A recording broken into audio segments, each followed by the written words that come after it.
things, and I just forgot to do that. But as Bill said, the subject tonight is the Redcliffe's pumping station light railway.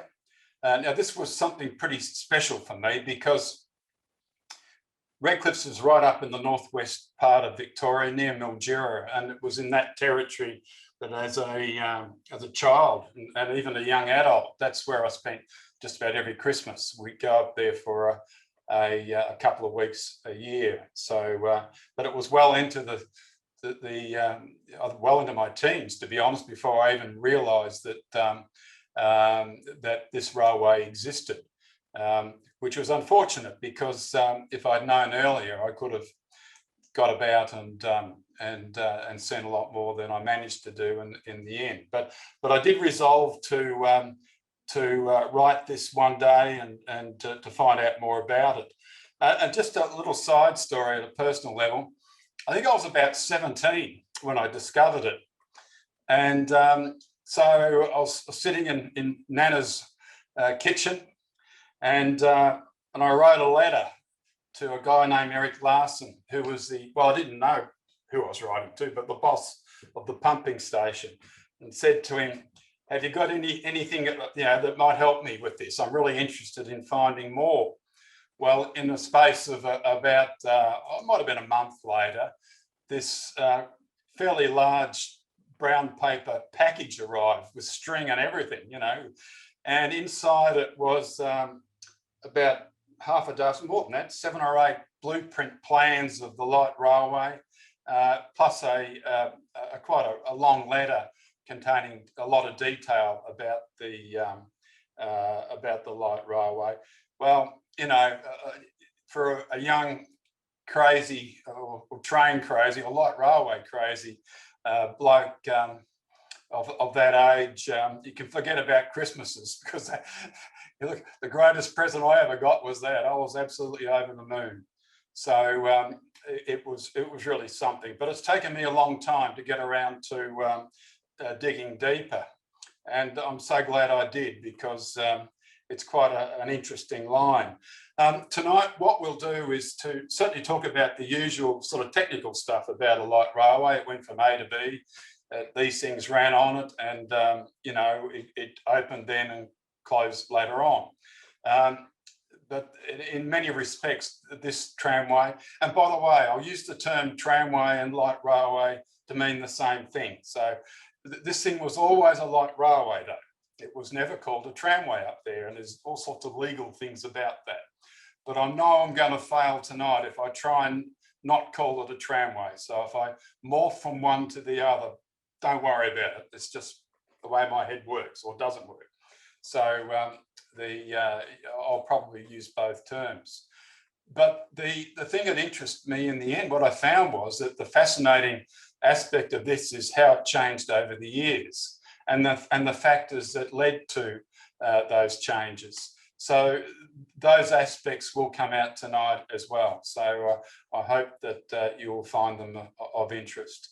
Anyway, I'll now start the formal presentation once I figure out how to do what I'm meant to do. Here we go. There we go. I'm hoping now that you can see that.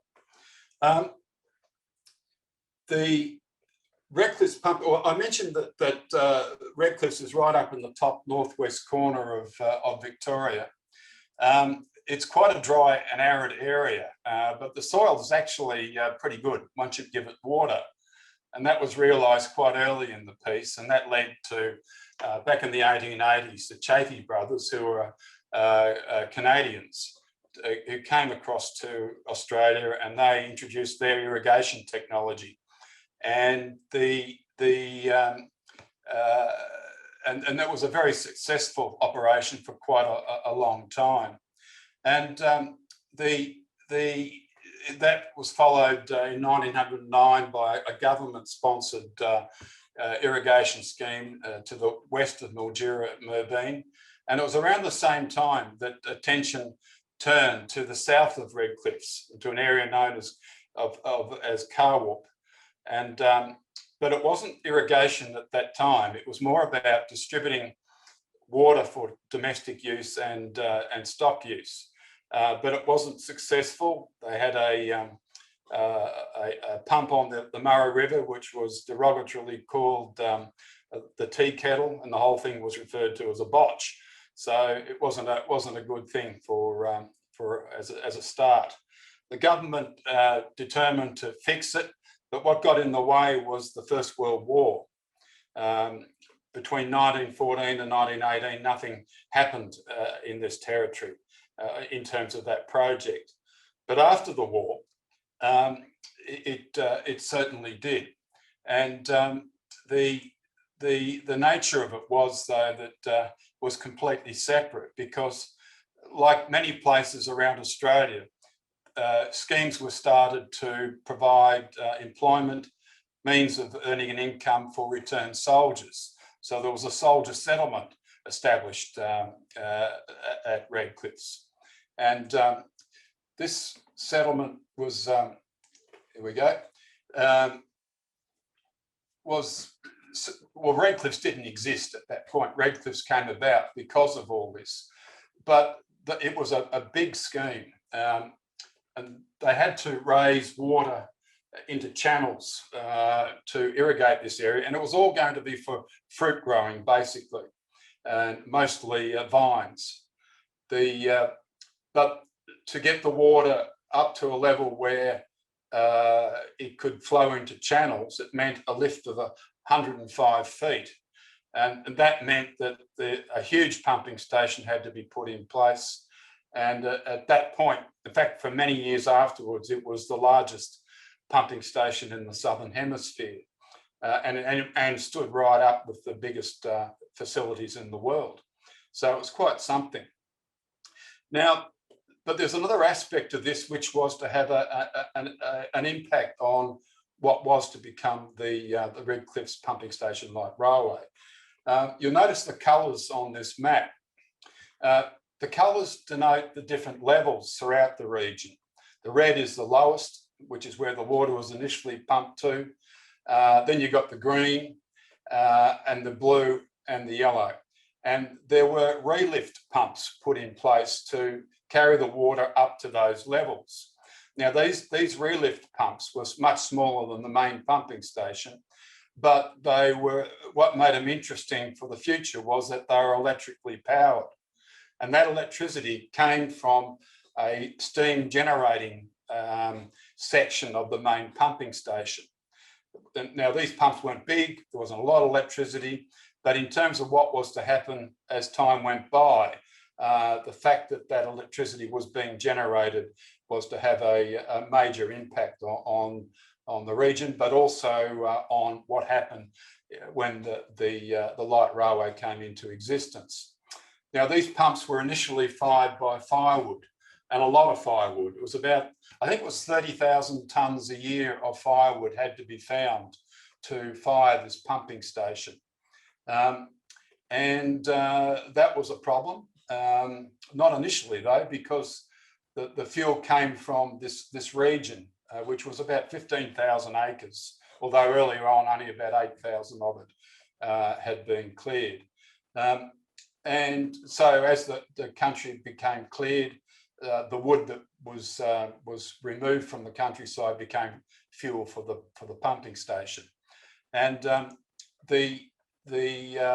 but it wasn't long before all that fuel had been exhausted, and they started cutting red gum timber along the Murray River. But they had to go further and further to get that, and it was clear in the end that they were going to run into a lot of trouble in keeping up the fuel. There was a stokers strike in 1922, which we don't have to go into, but it provided a point where they started to have a serious look at how they're going to run this thing into the future. And it was decided in December the following year that they would convert the pumping station to run from coal. And that coal would be brought from the town of Red Cliffs, which was established by the State Rivers and Water Supply Commission as the centre for this irrigation area. So this light railway was going to travel from the pumping station to the main railway line to Mildura near Redcliffs to carry coal. Well, the first thing they did was to start looking at what route the tramway should take. There you go. I slipped into tramway already, and they looked at it initially three routes originally, and there were three criteria that were applied to selecting the route for the light railway. First was that it wasn't to pass through town. Second was that the siding that it went to on the railway needed to be away from town. And those two things were all about the amenity of the people of Redcliffs.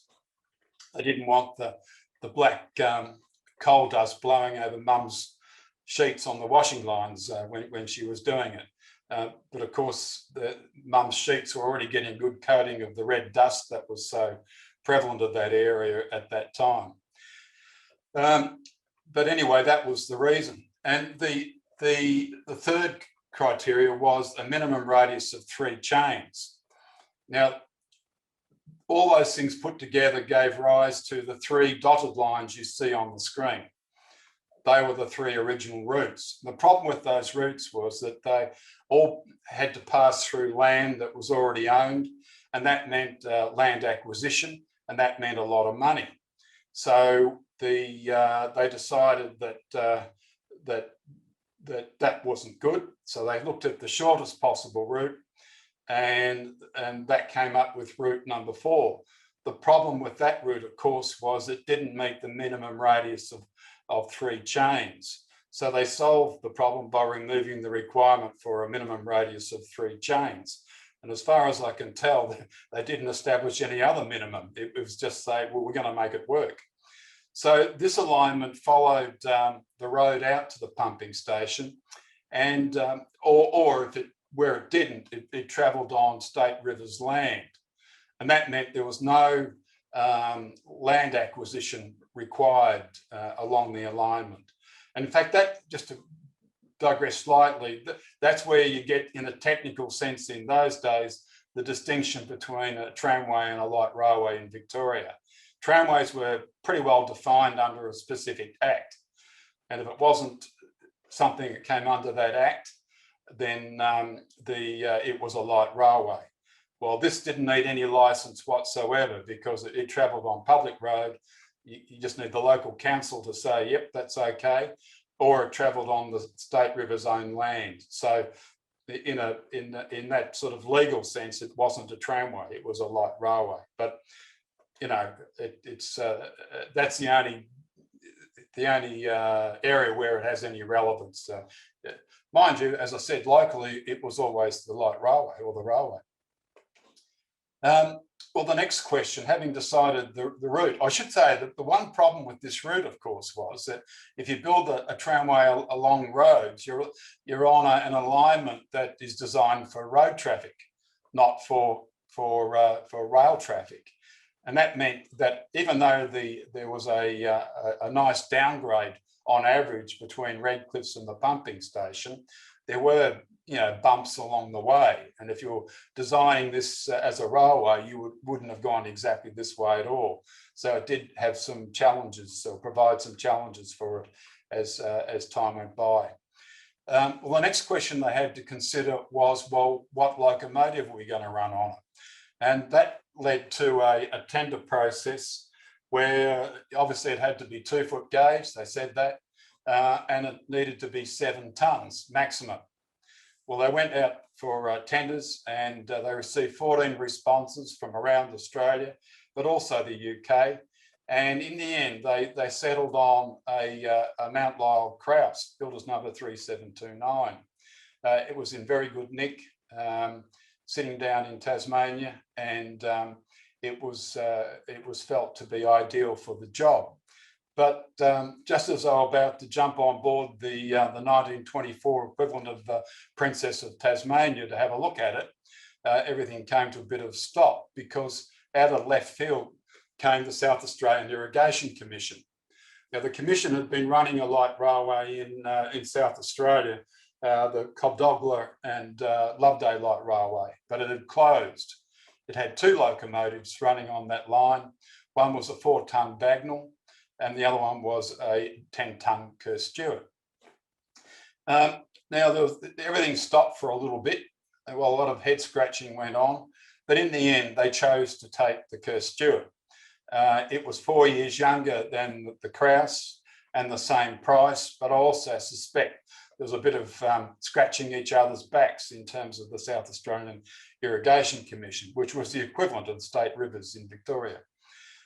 So the only problem, of course, was it was 10 tonnes in weight, which was 7 tonnes over the specification, and 3 tonnes over the specification, and 3 tonnes over the design of the whole what they were going to do. So they solved that problem by once again removing the criteria. So very pragmatic in what they were going to do in terms of getting this thing up and running. Well, the locomotive was duly purchased, and it was loaded on a barge at Cobdogla and stuck behind the paddle steamer Renmark in late March 1924. And it was hauled by road to Redcliffs. And if you look here, that's the Renmark, and it's actually hauling a barge there. But the Renmark was this photograph was actually taken at Lock 3, which at Berry in South Australia, but that was the Renmark, possibly hauling the barge that eventually hauled the locomotive. Anyway, it was hauled to Mildura, which is, for those of you who don't know, just a short distance to the north of Redcliffs. In Mildura, there was Lock 11 was under construction on the river, and it would have looked much like you see here as at Lock 3, but it had the capacity to unload heavy loads off barges from the river. But as we know, back in those days, the Murray River was a major transport route. So the locomotive was offloaded and then hauled by road round to Redcliffs. And when it arrived, this is what it looked like. This was taken within 2 or 3 days of its arrival. And you'll notice there that the locomotive is sitting on wooden rails. That's because there were no other rails at that point.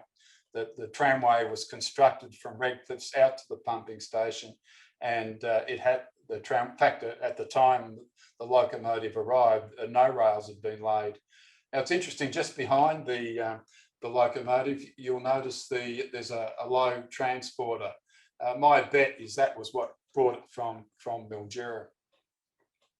Anyway, construction of the tramway commenced in April 1924, and there were very few engineering challenges along the way. In fact, the most serious one was the bridge over the main channel.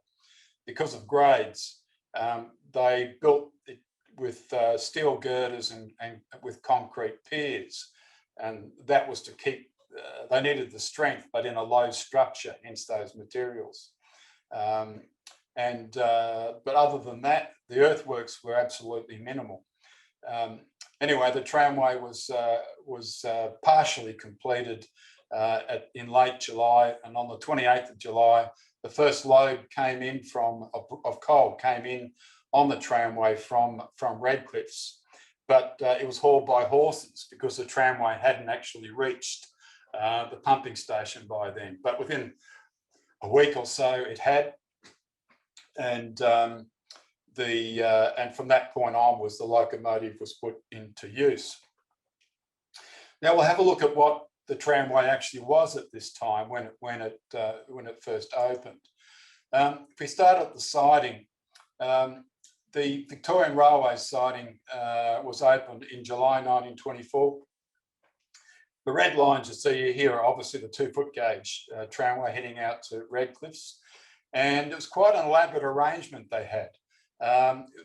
Clearly designed by engineers who put a lot of thought into how it was to be operated, and it is quite fascinating to go through it all, but I won't bore you with all the details, but they did put an enormous amount of thought into how this thing was going to operate.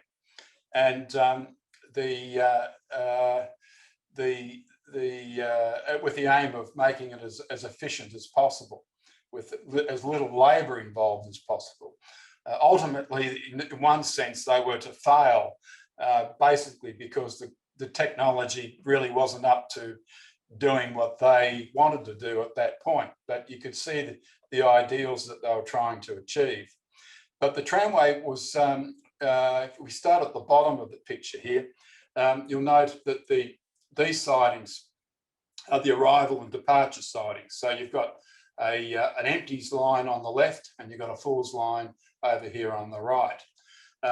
And the section across the Calder Highway, which is what it's now known, it was probably the Mildura Road or something back then, was intended to operate separately.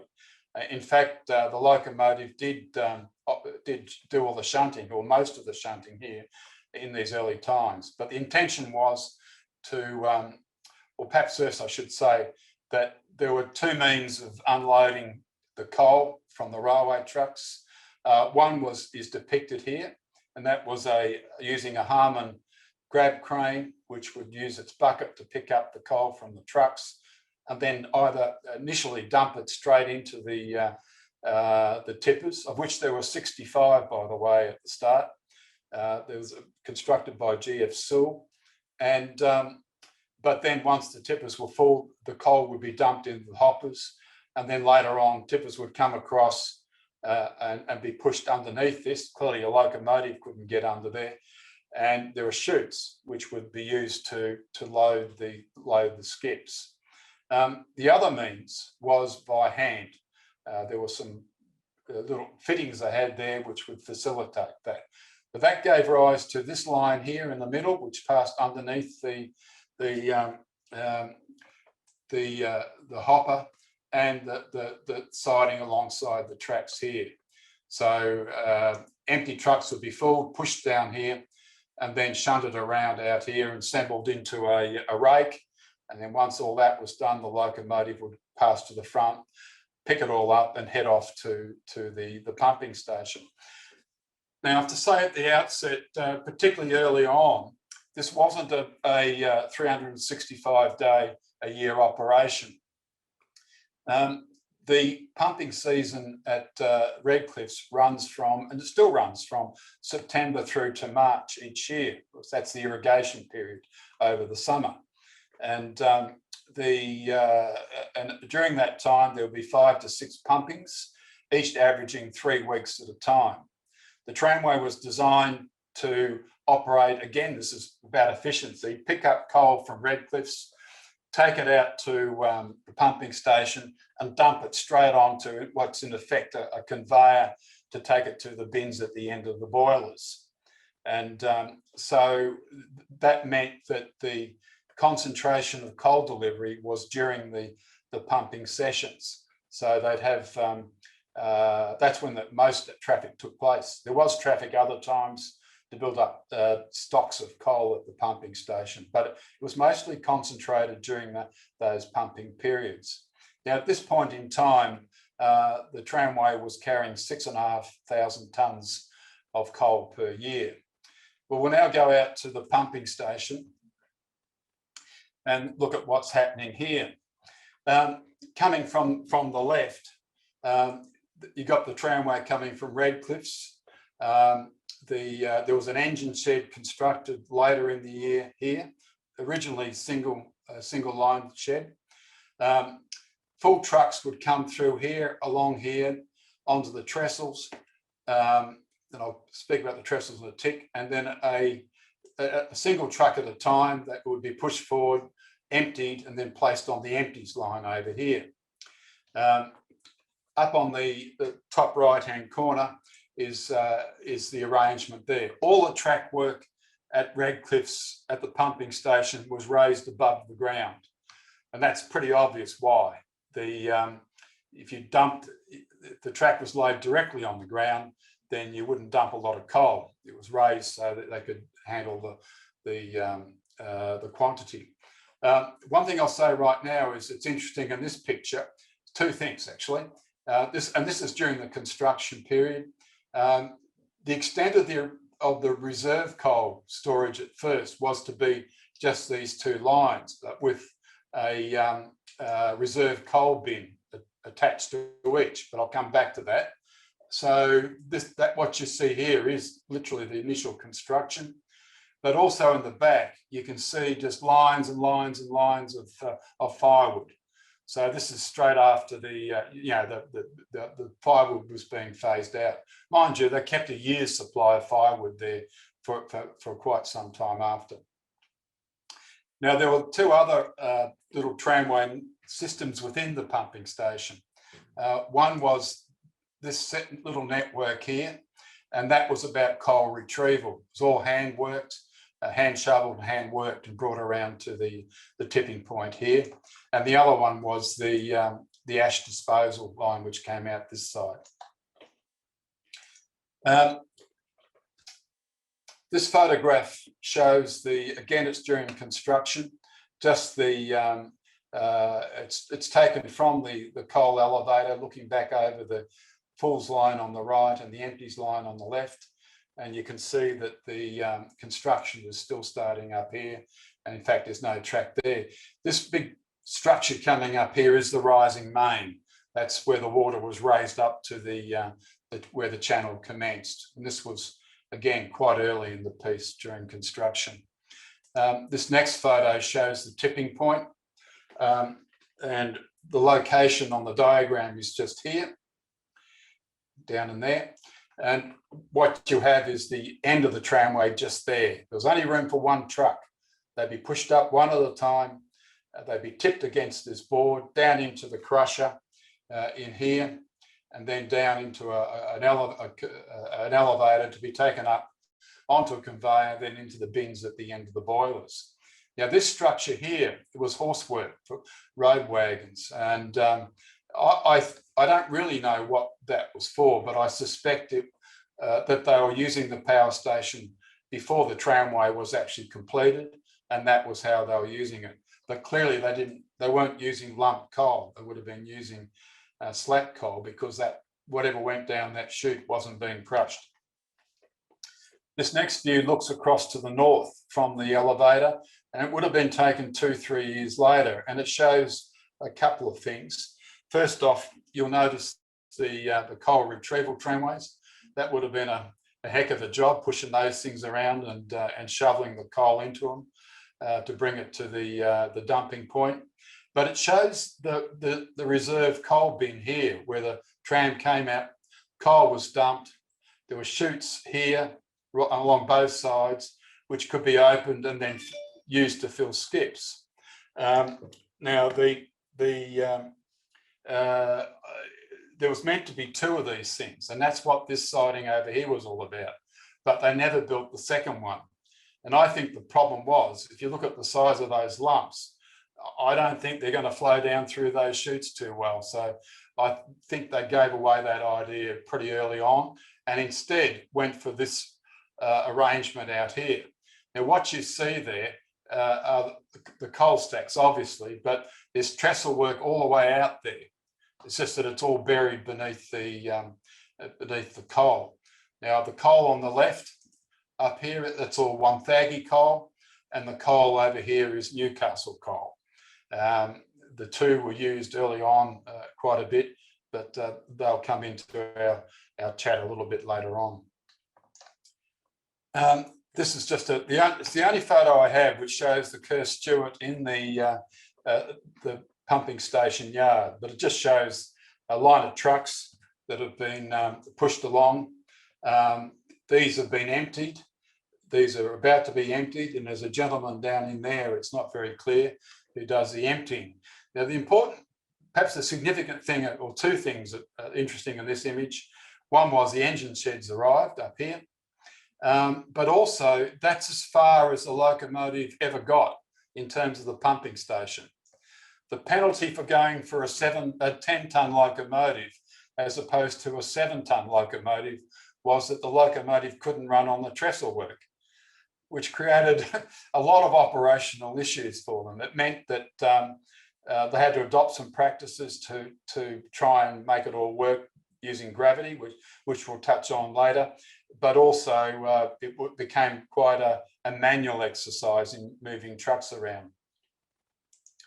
Now for the journey from Redcliffe to the pumping station. I mentioned before that it was a fairly good grade, 1 in 62 on average all the way out, but it had its bumps, which created operational issues. In fact, the journey was quite difficult for drivers. Keep in mind that a rake of these loaded trucks was at this time around about 25 to 30 in length, and none of those trucks were braked. So you had some issues, and there were 4 locations where those issues popped out. The first was what was called the spider web. And if you notice that red circle that's just popped up, that's where the spider web was. It was called the spider web because of the roads that came in there that shot off at all angles, and it's still referred to as the spider web to this day.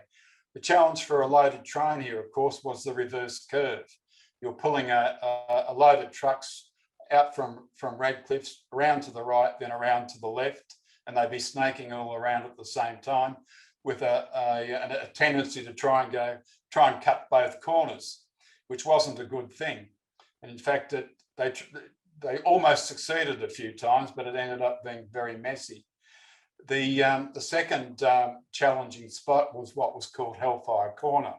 Now, this was clearly named after a location from the trenches of northern France, and virtually all the men here were returned soldiers.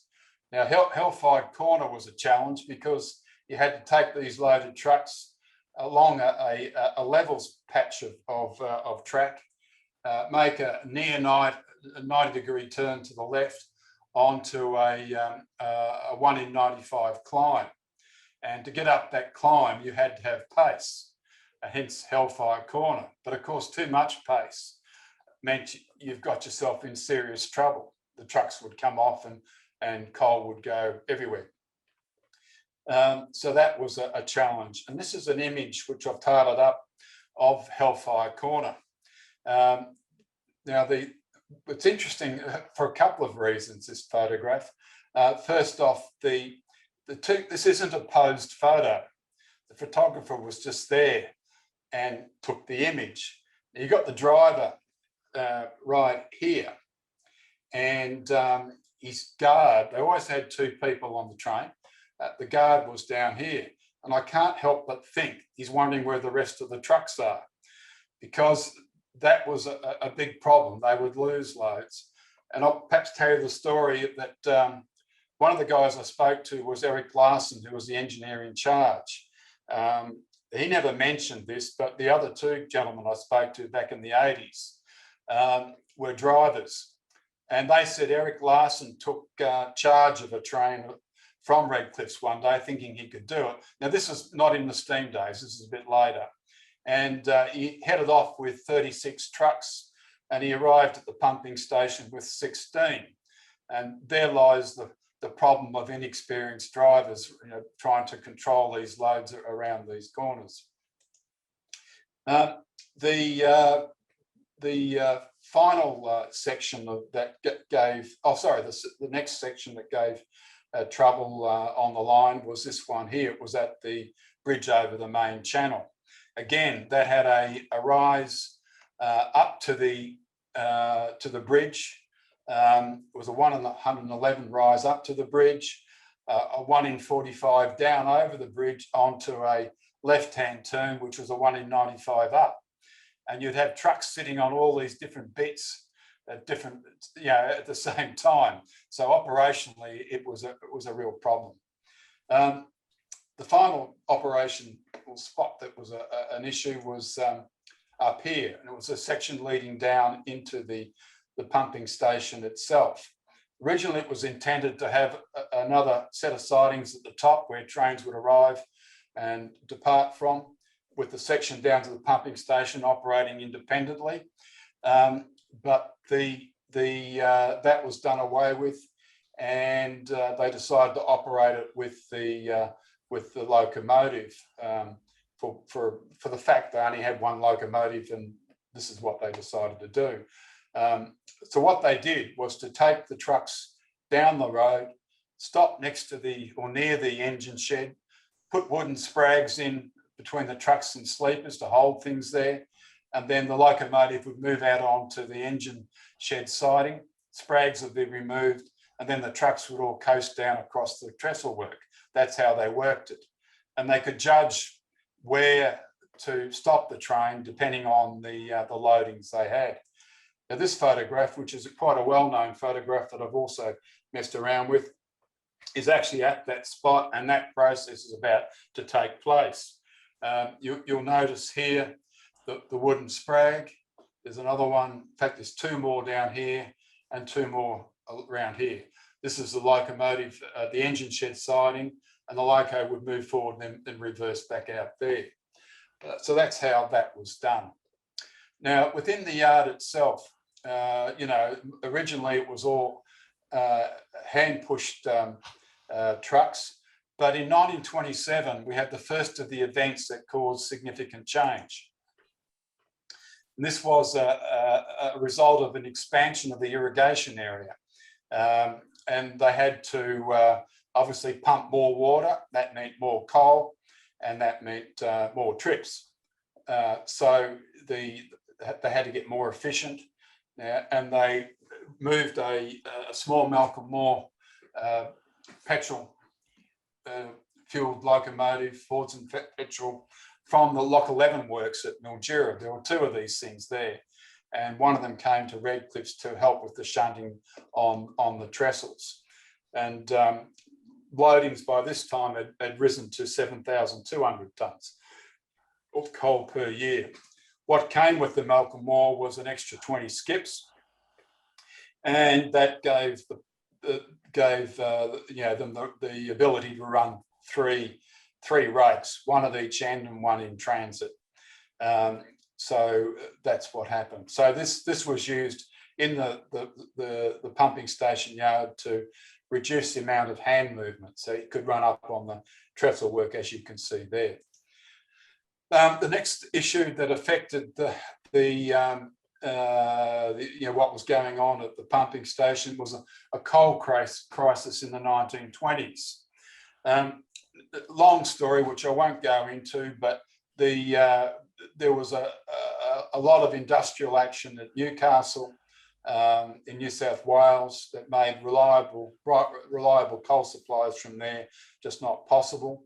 The Wonthaggi coalfields were opened in Victoria to try and offset that. Trouble is, industrially, the unions got together, so if one went out strike, so did the other. So the problem wasn't solved. And they had enormous trouble getting the fuel for Victorian industry and Victorian transport. The railways almost ground to a halt because of this action. And anyway, the decision was made to introduce briquettes into Victoria, taking advantage of the very large brown coal deposits in the Latrobe Valley, and they would fuel Victorian industry. And that was going to impact upon Redcliffs, and that's what happened. So there were changes made to the boilers, the coal park, and also the siding operation to accommodate that. One of the things that occurred that was happening by this time, but I suspect the change had happened earlier, was that the coal bunker at the siding was done away with. Now, I don't think I mentioned before, but that picture of the train at Fiery Corner with all the coal on it, they were big lumps. And if you remember the bunker at the siding, they had little chutes. I cannot see that working, and I reckon that was the problem that they came across. So everything, although it was designed to be efficient, using gravity to load and everything, a lot of it went back to manual methods, and that's what's happening here. This is a pretty grotty photo taken a few years later, but it was the same in the early 30s of men in railway trucks shoveling the briquettes into the skips. And it wasn't just briquettes, they did that too. This is the slack coal. This is Wonthaggi coal, terrible stuff, and that all had to be hand shoveled as well. 1937 was the next major and the major change that had a big impact on the light railway. 19 kilometres northwest of Redcliffs is Merbein. Mentioned before that it had its own irrigation area, and that was supplied by the Merbein pumps, which you see here. Now, this was a firewood pump. You can see all the firewood stacked there. They determined, I mean, they were going to have trouble fueling this going forward too, because of the amount of wood that it consumed. But I mentioned before how the three relift pumps at Redcliffs, powered by electricity, would become significant. Well, this is where it became significant, because they realised that what they could do was to run this particular pumping station by electricity, convert the pumps to electric drive, and then put in transmission lines between Redcliffs and Merbein. And that's what they did. And that meant from 1937, well, the change took 6 years, started in 37, finished in 43. But in effect, from 37, the Redcliffs pumping station light railway was the Redcliffs and Merbein pumping stations light railway, because the fuel that was coming into Redcliffs in effect had to fire both, either directly with steam or indirectly through electricity. Well, the growth now, that growth initially meant that our original 6,500 tonnes of fuel that had to be carried had grown to 12,000 tonnes. That's a growth of 84% since the start. Now, there were changes introduced at the pumping station to deal with this. This is the pumping station as it was at the start, 24 to 39, but this is the change that took place. There was an additional boiler in number 7, and that boiler was dedicated to generating electricity, but it meant that the track work had to be moved to the north, and that's what occurred. And you'll notice that the ash line had to be moved as well, and there was portable track used out there associated with that. At the siding, there was also a change, but it's kind of counterintuitive what happened. That's the original alignment. They increased the traffic on the tramway by 84%, and this was the change. Now, what this reflected was, I think, the way they were actually working. The arrival and departure sidings were still here, but it had got to the point where the bins and the grab crane had gone, and they were loading directly, hand loading the trucks. So I'm sure the locomotive would have been used at times, but the intention was that whole of this section of track into the siding was to be worked independently and by hand. So you had men pushing trucks empty and full through that whole process, while the locomotive made its journey backwards and forwards as quickly as it could to bring the coal to the power station. So that was the start of the process. But what got in the way of things within a few years came out of left field, because the locomotive gave up the ghost. The boiler in December 1940 was condemned. They've been using it pretty heavily, and it was no more. So, and they realised what risk they were carrying at this point, because what were they? Their whole district livelihood depended on this tramway. If those pumps didn't work, then the whole district would dry. It's what it was like. It's very hot up there. So it made them aware of how serious it was to make sure that the risk of not having a transport unit was kept to an absolute minimum. It didn't manifest itself in terms of the solution until a bit later, but this was a major point of rethinking for them. But you can see there that they've removed the boiler in that photograph, but the tyres on the loco were well warm when they arrived from South Australia, and they'd been replaced twice by this time. And I think that they're doing it again here.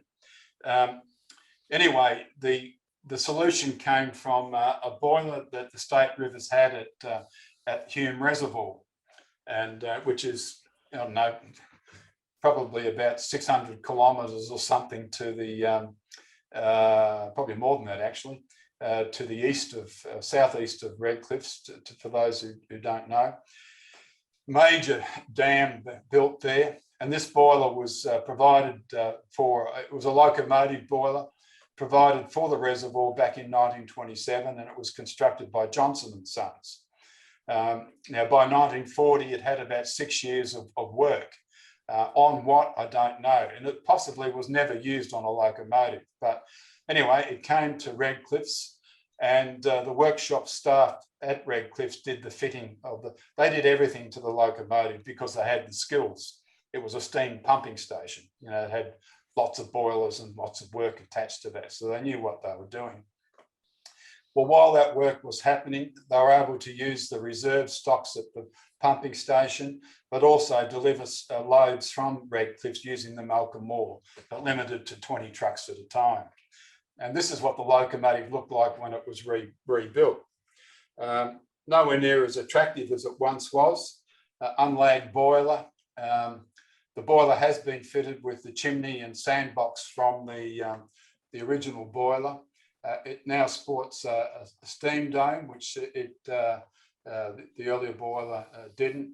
The locomotive has been repainted. The lining is a lot thicker than it was before. By the way, the locomotive was black with yellow or gold lining. That's what it was. So that's what it looked like having been rebuilt.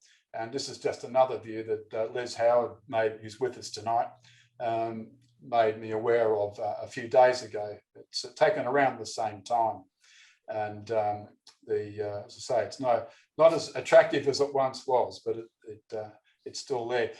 It wasn't just not as attractive, but they had a lot of trouble steaming that boiler, and it was to give them a lot of grief as time went on.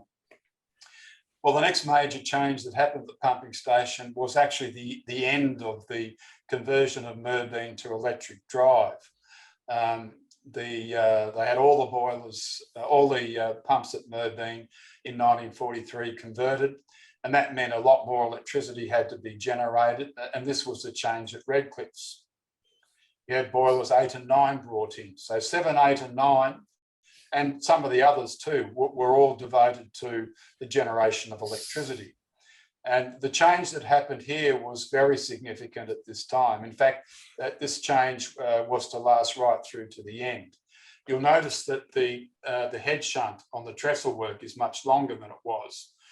That's because they decided to use the little Malcolm Moor to push probably half a rake through at a time, rather than run one truck at a time, hand pushed as it was before. The Malcolm Moor would do the pushing and then pull out the empties. In the yard, out in the coal park, as it's called, things have changed. The trestle work here is actually shifted around to the east, pivoted back from here, and much shorter. But beyond this set of points, across the dump here, this was all movable track, and it was laid directly on top of the briquettes. So the little Malcolm Moor would trundle out across those stacks. And across here, you'll see the retrieval siding. Trucks would be put down there, then the little Malcolm Moor would haul 5 of those trucks at a time. And that was because of the grade coming up onto the trestle work. Nothing was designed for this, obviously, from the start. And that's how the coal was eventually retrieved when it was needed to be taken around to the conveyor. There were changes at the siding as well. You'll recall before that this counterintuitive arrangement was put in place back in 1939, received another change to help deal with the movements, and this was the change. You'll notice that we've got 2 sidings coming out here, empty skips, and a full skip line down here. Down the bottom, down here, one of the 2 sidings that was for the arrival and departure had disappeared. Obviously, the rails had been used for the changes. And this location here ceased to be the arrival and departure point. It was just storage sidings.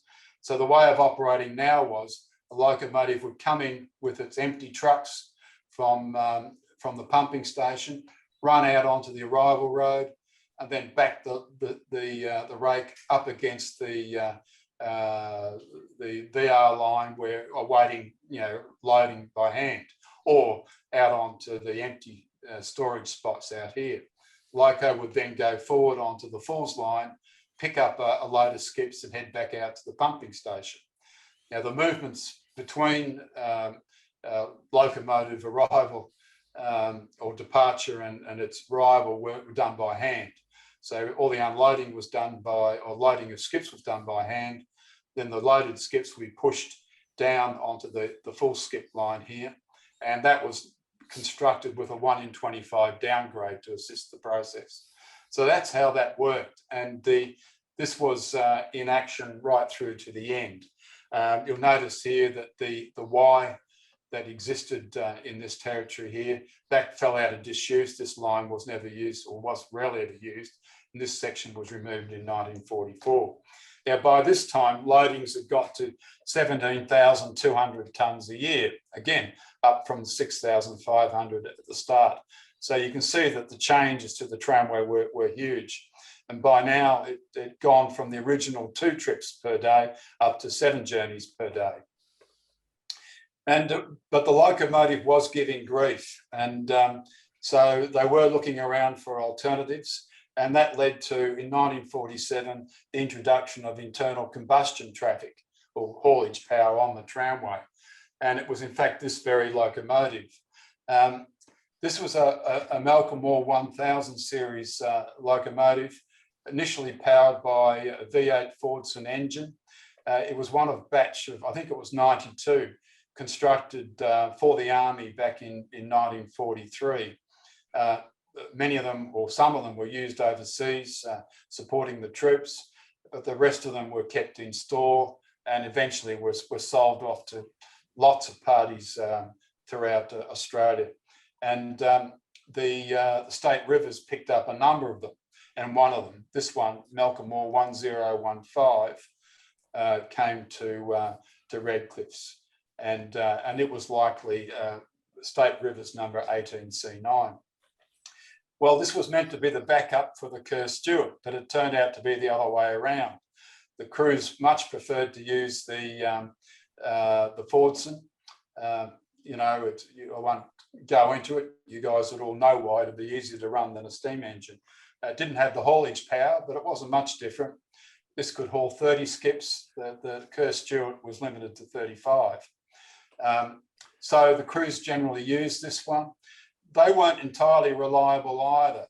They used to chuck a big end. Now, one thing I forgot to do was to look up what a big end is, but they used to get chucked. So they needed spare engines for the locomotive, and they also determined they needed a second locomotive. And in June 1948, that's what happened. They got a second one, and this was it. Now, there's something peculiar about this one. It's almost identical to the other. In fact, probably is identical, but it has a strange number down here, 8B245. Now, the State Rivers series for locomotives was the 18C series. It wasn't this series at all. It looks like the same sort of number, but that sort of numbering was fairly common back in those days. And so my view is it's come from somewhere else. And at this point, I've yet to discover where, but I intend to find out one day.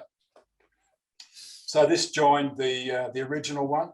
And I don't know its Malcolm Moore number, but it's likely that it was 18C13 with State Rivers. Well, in September 1948, both of the internal combustion locomotives were converted to diesels with the fitting of Hercules DJX engines. And that was done because of the post-war petrol rationing. And as we said before, each of them could haul 30 skips, but they were as often as possible used in tandem. They could haul 45 skips in tandem, and they didn't need a guard on the train because the two drivers could fulfill, all the functions needed. And anyway, from 1948, the Kerr-Stewart was rarely ever used. It was used from time to time because these things did tend to break down, but very, very rarely was it used. And that brings us to the 1950s, and we're getting close to the end. And it's quite an odd thing because the tramway is carrying more tonnage than it ever has at this point, but it is getting to the end. And the reason for that is that fuel had once again become a problem. In the post-war expansion of industry in Victoria, there was a shortage of coal and briquettes, which were the dominant fuels for industry. The government had invested in a second briquette factory at Morwell and expanded Geelong a lot, but it was falling well short of what was needed. And that meant that there was a rationing of briquettes to Redcliffs. In fact, they got 11,000 tonnes a year. They needed 17,200, and the rest of it had to be made up with Wonthaggi coal. And what you see here out in the coal park is the Wonthaggi. It looks mostly coal to me there, but there may be briquettes in there as well. But it was a problem. So the state government made the decision to we're going to run Victoria off electricity. Coal and briquettes are a problem in terms of keeping up supply, and also they're very grotty. Everything gets dirty, so we're going to run the world off electricity. And that meant massive expansion to the SCC works at the Latrobe Valley in terms of power generation, and the construction of transmission lines throughout Victoria. Now, at this point in time, Sunraysia wasn't on the state grid. There was no electricity brought to this region. So what was part of the plan then was that power stations would also be built around Victoria, pending the arrival of the transmission lines. And one of the places selected was Redcliffs, and that was to happen. In line with that, the pumps here at Redcliffs, they started to convert them to electric drive, and it meant that all the steam produced after a period at Redcliffs was actually going towards electricity generation and not the driving of turbine pumps.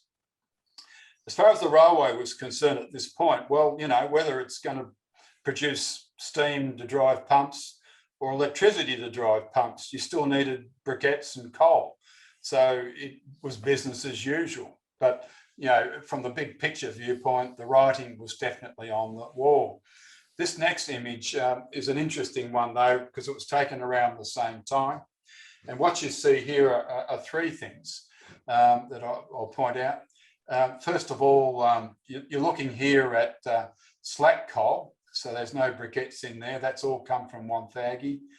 The second thing is, one thing that puzzled me was with these coal heaps, how did they extend them? I mean, you've got side tipping trucks. So you've got a chicken and the egg. How do you make the stack extend longer when your truck's tipped sideways? Well, there's the answer. You can see at the end here, they've put a temporary trestle at the end of the coal heap. They've laid rails on that, and they push the trucks out on that and then tip sideways. And here's a gentleman involved with his nice white shirt in the process of tipping the coal. And down here on top of the stack is a little Malcolm Moore hard at work. So that was taken around about 1950 as well. This next image was also taken about then. I just put it here just to indicate up here, I'm going to push this button.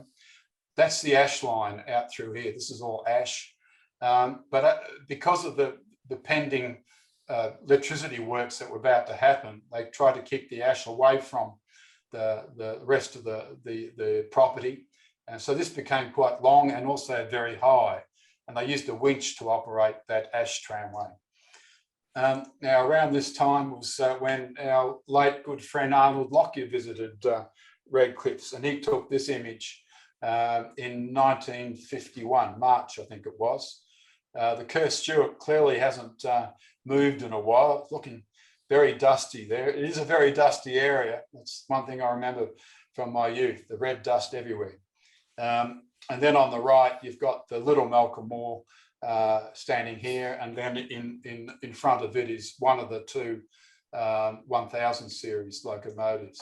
So Arnold did us well with that, as he did with this image. And this would have been the only time this photograph could possibly have taken. When I saw that photo firstly, I didn't know it was Arnold's, but I did find out later. I said to myself, there's been a railway enthusiast here, because operationally, there was no reason why you'd ever have these things like that at Redcliffs. What Arnold's got the guy to do is to grab the Malcolm Moore and pull the other two out of the shed, but not just do that, to separate them. So you can get oblique shots of each locomotive using one negative. So efficiency was in Arnold's mind on that day, but he's given us a really interesting image. There was obviously another locomotive, but that probably was out on the track at the time. No photographs of it. It was in 1953 that the next change happened, and it involved the Robinvale pumping station, which was to the south of Redcliffs. Robinvale was started much later. It started around about 1950, and I'll just have a little drink of water. But it was fueled by firewood still, and it had a firewood line there, tramway, which went maybe 300 metres or something to the stacks. So the little Malcolm Moore was refurbished and sent down to Robinvale to work that line. I've never found a photograph of it working there. It's all been, rubber-tired tractors hauling the skips, not a locomotive. So obviously it wasn't a great, it was pretty clapped out by then anyway. Anyway, it meant because the little Malcolm Moore went, they needed something else to replace it. What replaced it was another one of the 1000 series Malcolm Moores, and it came from Rockland's Reservoir, and it wasn't the one in this picture. I only have one image of this locomotive that came from Rocklands, which we'll see in a moment. But it still retained its original Fordson V8 engine, and it was State Rivers locomotive number 18C12.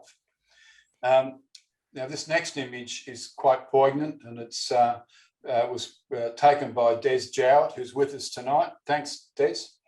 And it's poignant because within months, or perhaps even a month, this picture changed substantially. We're getting right to the end of the tramway life at this point. What you see coming down here is the coal retrieval line.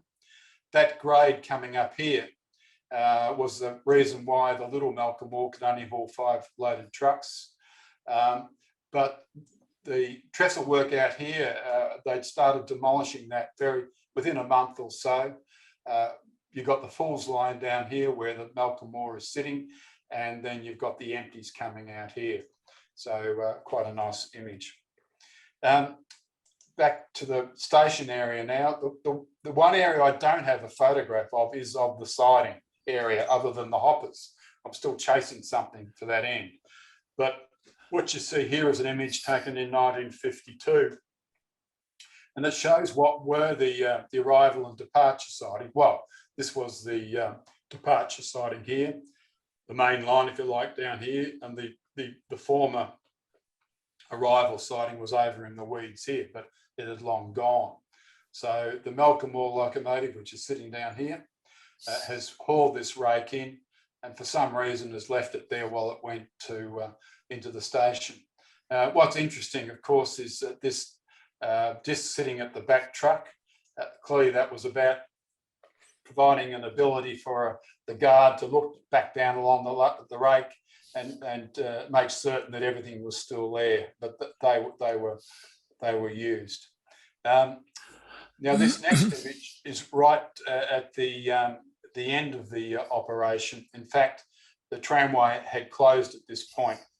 Now, the reason the tramway closed wasn't because they no longer needed coal, far from it. In fact, exactly the opposite. What you see here is the new power station being built. This became Redcliffe C. And in the next few months after this, they started building another one here, which was diesel fuel, which became Redcliffe's B. This was actually in operation. It started operation on the 1st of July, 1954, and it was really the day before, 30th of June 54, was when the tramway closed. And the reason for its closure was that the presence of this new power station meant that the coal requirement had effectively doubled. And there was just no way that the tramway could deal with that. So it all went over at that point from the 1st of July, 1954 to road vehicles. Now, this image is interesting from a couple of or a few things here. First off, you'll notice that the trestle work is all being largely demolished. So that was happening leading up to the closure. And what you've got down here is the coal retrieval line, which had been diverted around here and underneath the head shunt. And you'll notice all the black there. Well, clearly, because the coal park had disappeared, when they did have to dump coal, because there was no room in the bins at the end of the boilers, they were dumping it there and then retrieving the coal from there up this line. But you'll notice that one of the impacts of the new power station was that the ash tramway, which ran straight down here, you can see the formation of it up here, and went around here, it had to be diverted out of the way, and it's been laid directly over the coal retrieval tramway.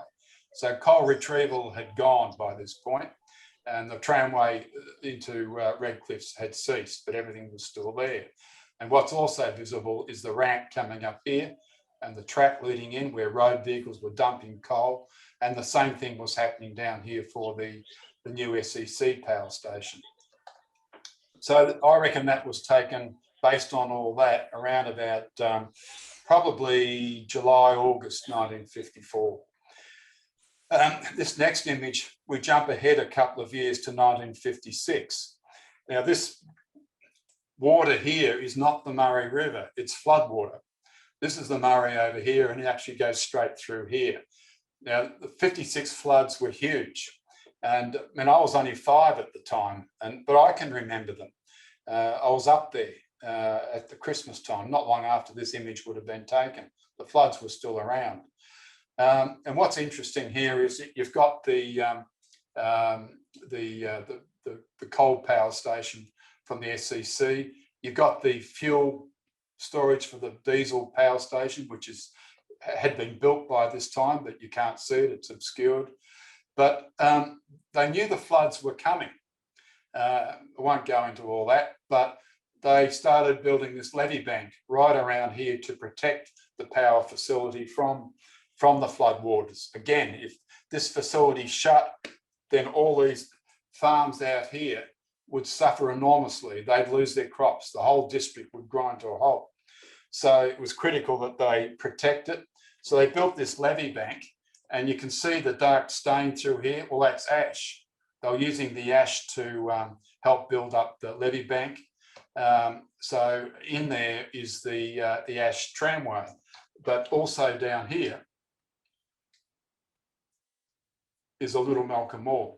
And that is my one and only photo of the V8 Malcolm Moore at Redcliffe's. And of course, there's a rake of trucks up there too. The story about what happened with this protecting this power station is an hour's talk in itself. It was quite amazing. Anyway, this was also a period of the change all occurring that was to occur in this area. In February 1956, the last of the State Rivers pumps was converted to electric drive.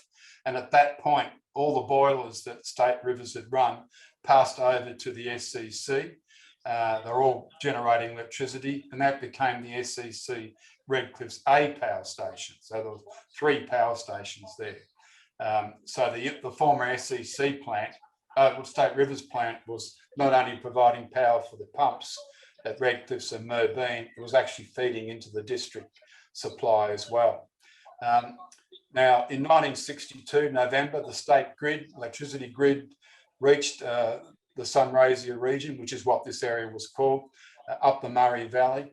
And that meant that the former State Rivers boilers at that point were decommissioned.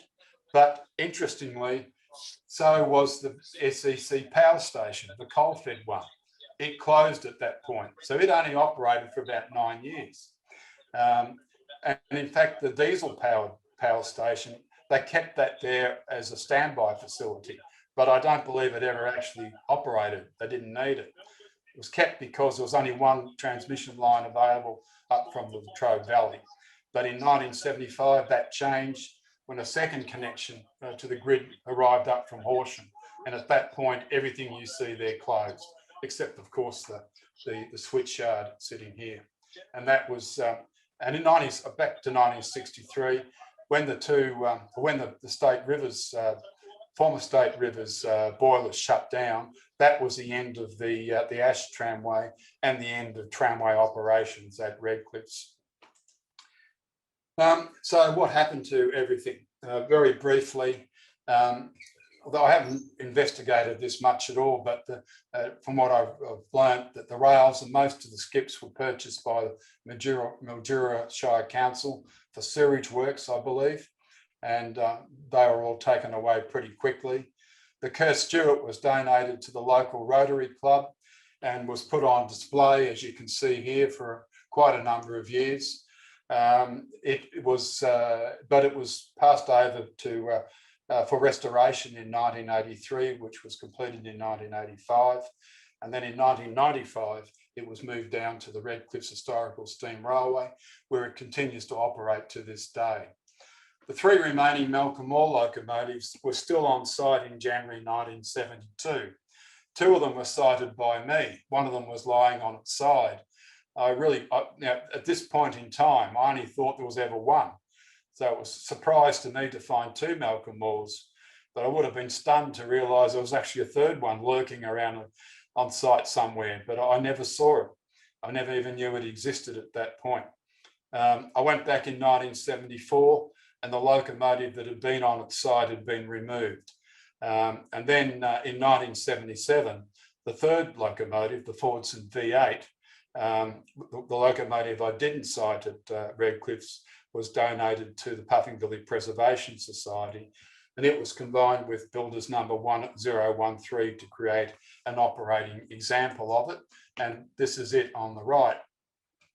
The picture on the left is the arrival of the locomotive, or soon after the arrival of the locomotive from Redcliffs. The photograph wasn't taken to pick up the Malcolm Moore. It was actually focused on what was dangling from the sky there and what has been receiving the close attention of the gentleman with the hard hat. But it did show the Malcolm Moore, so I put that there. One thing I will say is that Puffingbilly identify the one they got from Redcliffs as 1015. Well, it isn't. 1015 was one of the locomotives converted to diesel power back in 1948. And what happened to it and the other one at Redcliffs, I don't know. But again, I'm trying to find out. I'm sure they were scrapped. Maybe the diesel engines were used for something else by somebody, but I'll find out one day. So this locomotive on the right is actually more 1013 than the one from Redcliffs anyway. But they've done an excellent job, and that's actually used at Menzies Creek to shunt 2-foot stock around the museum. In terms of what's left, there are embankments to be seen if you know what to look for. There's nothing terribly high, but this was always a favourite of mine. Photograph on the left was taken in 1974, and it shows our steel girder bridge across the main channel. It had been repurposed to carry Redcliff's water supply by this time. But at each visit, I used to go over there and give it a friendly pat, and it used to feel good to do that, and wonder how on earth a locomotive could travel on such a narrow structure, but they did. Went back in 2005 with Bill Hanks actually on this day, and we were presented with the scene on the right. The channel had been piped in and filled in, and the bridge had been buried. It's still there, but underneath all that dirt. Well, that completes my talk this evening, gentlemen. I hope I haven't bored you too much to death. I've tried to get through it pretty quick. I'd just like to acknowledge the assistance I got from Christine Cook from the Redcliffs and District Historical Society, Bob Collins from the Redcliffs Historical Steam Railway, and also Colin Harvey, our esteemed treasurer, who made available his summaries of State Rivers and Water Supply Commission correspondence cards, which shortened a lot of the work I would have had to have done significantly. So thanks very much for your attention tonight, everyone.